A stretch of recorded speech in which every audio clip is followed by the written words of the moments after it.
হয় চাওক, আজি ওদালগুৰি জিলা ABMCৰ উদ্যোগত আপোনালোক আটাই জানে যে এই বৰজাৰ অঞ্চলটো নতুনকৈ BTC অঞ্চলত অন্তৰ্ভুক্ত হৈছিলে। আজি কিছুদিনৰ আগতে ইয়াত ওদালগুৰি জিলা ABMCৰ আহ্বানত বৰজাৰ আঞ্চলিক ABMCু নামেৰে এখন বৃহৎ আঞ্চলিক কমিটি গঠন কৰা হৈছিল। আৰু আজি এই আঞ্চলিক কমিটিখনৰ শপত গ্ৰহণৰ লগত সংগতি ৰাখি এখন ইয়াত বিশাল সামাজিক সজাগতা সভা আহ্বান কৰা হৈছে। তো এই সামাজিক সজাগতা সভাখনত আমি উপস্থিত আছোঁ। ওদালগুৰি জিলা ABMCৰ বিষয়ববীয়াসকল উপস্থিত আছে, কেন্দ্ৰীয় সমিতিৰ বিষয়ববীয়াসকল উপস্থিত আছে। আৰু এই সভাখনত নিশ্চয় আপোনালোকে দেখিছে যে এই অঞ্চলৰ জাতি, ধৰ্ম, বৰ্ণ, ভাষা নিৰ্বিশেষে যথেষ্টখিনি ৰাইজ স্বতঃস্ফূৰ্তভাৱে ওলাই আহিছে।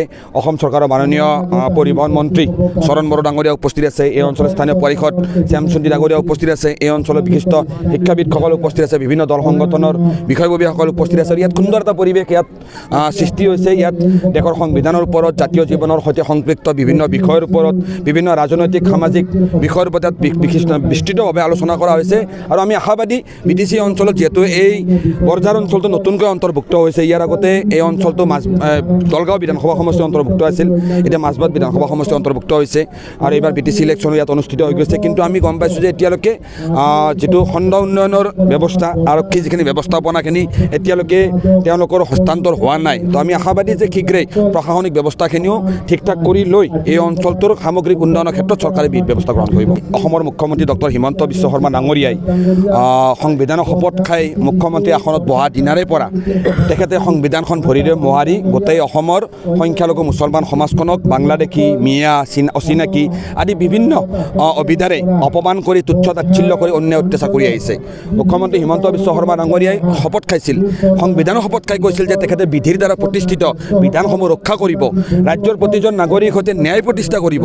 কিন্তু আজি সেইজন মুখ্যমন্ত্ৰী ডাঙৰীয়াৰ নেতৃত্বত গোটেই অসমৰ সংখ্যালঘু মুছলমানৰ ওপৰত অন্যায় অত্যাচাৰ নমাই অনা হৈছে। আৰু তেখেতৰ কাম কাজৰ জৰিয়তে তেখেতে শপত লোৱা সংবিধানৰ প্ৰস্তাৱনাৰ ওপৰত আজি বুলডোজাৰ চলাই থকা হৈছে। তো আমি সাংঘাতিকভাৱে এই ঘৃণামূলক বাতাবৰণ যি তেখেতে সৃষ্টি কৰিছে তাৰ বিৰুদ্ধে আমি প্ৰতিবাদ সাব্যস্ত কৰিছোঁ। আমি ইতিমধ্যে এই বিষয়ক লৈ আমি মহামান্য গুৱাহাটী উচ্চ ন্যায়ালয় বা মহামান্য উচ্চতম ন্যায়ালয়তো আমি আইনী যুঁজ চলাই আছোঁ। কথা এটাই যে সাংবিধানিক দায়িত্বত থকা অসমৰ মুৰব্বী হিমন্ত বিশ্ব শৰ্মা ডাঙৰীয়াই আজি যি সাম্প্ৰদায়িক এক বাতাবৰণ সৃষ্টি কৰিছে, এয়া দেশৰ গণতন্ত্ৰৰ প্ৰতি, সংবিধানৰ প্ৰতি মুঠেই স্বাস্থ্যকৰ নহয়। আৰু আমি দেখিবলৈ পাইছোঁ উজনি অসমত একাংশ দল সংগঠনে মুখ্যমন্ত্ৰীক তৈলমৰ্দন কৰিব গৈ, মুখ্যমন্ত্ৰীৰ সাম্প্ৰদায়িক ৰাজনৈতিক এজেণ্ডাক আগবঢ়াই লৈ গৈ দেশৰ আৰ্টিকেল 19 দেশৰ যিকোনো এজন নাগৰিকক দেশৰ যিকোনো প্ৰান্তত ঘূৰি ফুৰি যি জীৱন জীৱিকা অৰ্জনৰ অধিকাৰ দিছে, সেই অধিকাৰ কাঢ়ি লৈ গৈ মুকলিভাৱে জেনোচাইডৰ আহ্বান দি উজনি অসমত কৰ্মৰত নামনি অসমৰ বিভিন্ন সংখ্যালঘু মুছলমান শ্ৰমিকসকলৰ ওপৰত মুকলিভাৱে অন কেমেৰা বিভিন্ন ধৰণৰ অন্যায় অত্যাচাৰ চলাই আছে। মই সেই দল সংগঠনৰ বিষয়ববীয়াসকলক কৈছোঁ যে আপোনালোকৰ এই ধৰণৰ কাম কাজে বৃহত্তৰ অসমীয়া জাতি গঠন প্ৰক্ৰিয়াত আজি বাধা হৈ সৃষ্টি হৈছে। আপোনালোকে নিজকে আজি তথাকথিত নিজকে জাতীয়তাবাদী নেতা বুলি সজাব গৈ উজনি অসমৰ সেই দল সংগঠনৰ সেই নেতৃত্বই আজি বৃহত্তৰ অসমীয়া জাতি গঠন প্ৰক্ৰিয়াটো থান বান কৰি দিব বিচাৰিছে। আজি মুখ্যমন্ত্ৰীৰ ৰাজনীতিত সাম্প্ৰদায়িক ৰাজনীতি আগবাঢ়ি নিয়াত তেওঁলোক নিজকে এজেণ্ট হিচাপে নিয়োগ কৰিছে। আৰু এই ক্ষেত্ৰত আমি তীব্ৰ বিৰোধিতা কৰিছোঁ। গুৱাহাটী উচ্চ ন্যায়ালয়ত 10579/2025 নম্বৰ PL আমি ABMCয়ে ইতিমধ্যে দাখিল কৰিছোঁ, আইনী যুঁজ চলাই আছোঁ। তাৰ সমান্তৰালভাৱে ৰাজপথৰ সংগ্ৰামো চলি যাব। দেশৰ সংবিধানে দেশৰ প্ৰত্যেকজন নাগৰিকক আৰ্টিকেল 19 বা আৰ্টিকেল 21 যি life with liberty and dignity দিছে, এয়া কেতিয়াও কাকো কাঢ়ি লৈ দিয়া নহ'ব। এই ব্যৱস্থাৰ বিৰুদ্ধে আমি ৰাজপথৰ পৰা আৰম্ভ কৰি ন্যায়ালয়লৈকে আমি আইনী যুঁজ বা গণতান্ত্ৰিক আন্দোলন চলাই লৈ যাম। ABMCক ধ্বংস কৰিবলৈ ষড়যন্ত্ৰ কৰি থকা একাংশ ব্যক্তিয়ে সামাজিক মাধ্যমত এই কথাবিলাক উত্থাপন কৰে, স্বাভাৱিক। কোনো এটা সংগঠনে কেতিয়াও 100% সমৰ্থন পোৱা নাই। মহাত্মা গান্ধীয়েও 100% সমৰ্থন পোৱা নাছিল। যি কি নহওক, BTCখন এই প্ৰশ্নৰ উত্তৰটো মই যোৱাকালি পৰ্বতোৰাত দিছিলোঁ।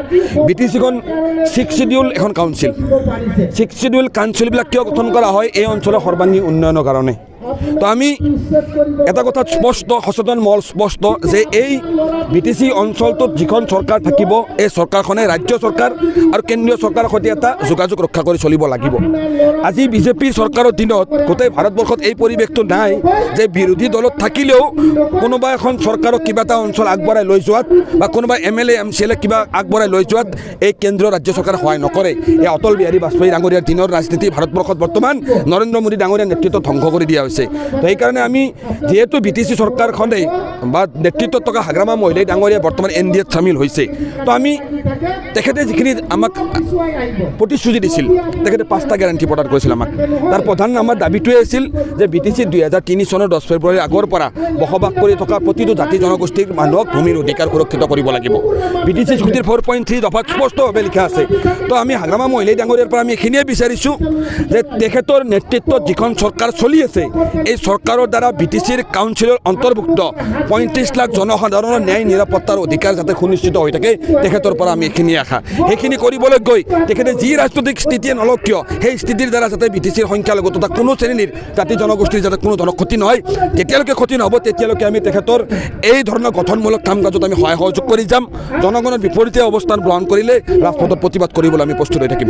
প্ৰক্ৰিয়া বৰ্তমান শেষ হ'ল আৰু আমি দেখিবলৈ পাইছিলোঁ যে গোটেই BTC অঞ্চলতো কেইবা সহস্ৰাধিক ভুৱা আপত্তি দাখিল কৰা হৈছিল আমি ওদালগুৰিতো সেই শুনানি কেন্দ্ৰত আহিছিলোঁ প্ৰতিবাদ কৰিছিলোঁ কিন্তু আমি এতিয়া দেখিবলৈ পাইছোঁ যে এছাৰ প্ৰক্ৰিয়াটো যিহেতু BTC প্ৰধান হাগ্ৰামা মহিলাই ডাঙৰীয়াই BTCৰ 5খন জিলাৰ 5খন জিলা আয়ুক্তৰ 5জন জিলা আয়ুক্তৰ সৈতে বৈঠক কৰি BTCৰ জেনুইন ভোটাৰৰ নাম এছাৰত কোনো ধৰণৰ কৰ্তন নহয় বুলি এটা প্ৰতিশ্ৰুতি দিছিল তো এই ক্ষেত্ৰত আমি যিহেতু যোৱা কিছুদিন পূৰ্বে চূড়ান্ত ভোটাৰ তালিকা প্ৰকাশ পাইছে আমি গোটেই BTCতে আমি বিচাৰি আছোঁ যদি কোনোবা জেনুইন ভোটাৰৰ নাম কৰ্তন হৈছে সেই মানুহখিনিৰ সৈতে আমি কথা পাতিম যদি বৃহৎ সংখ্যক যদি কাৰোবাৰ ভোটাৰ তালিকাৰ পৰা নাম কৰ্তন হৈছে নিশ্চয় আমি আগন্তুক দিনত এই ক্ষেত্ৰত ব্যৱস্থা গ্ৰহণ কৰিম কিন্তু আমি যিখিনি পাইছোঁ প্ৰায়খিনি ভোটাৰৰ নাম ভোটাৰ তালিকাত অন্তৰ্ভুক্ত হোৱা বুলি আমি গম পাইছোঁ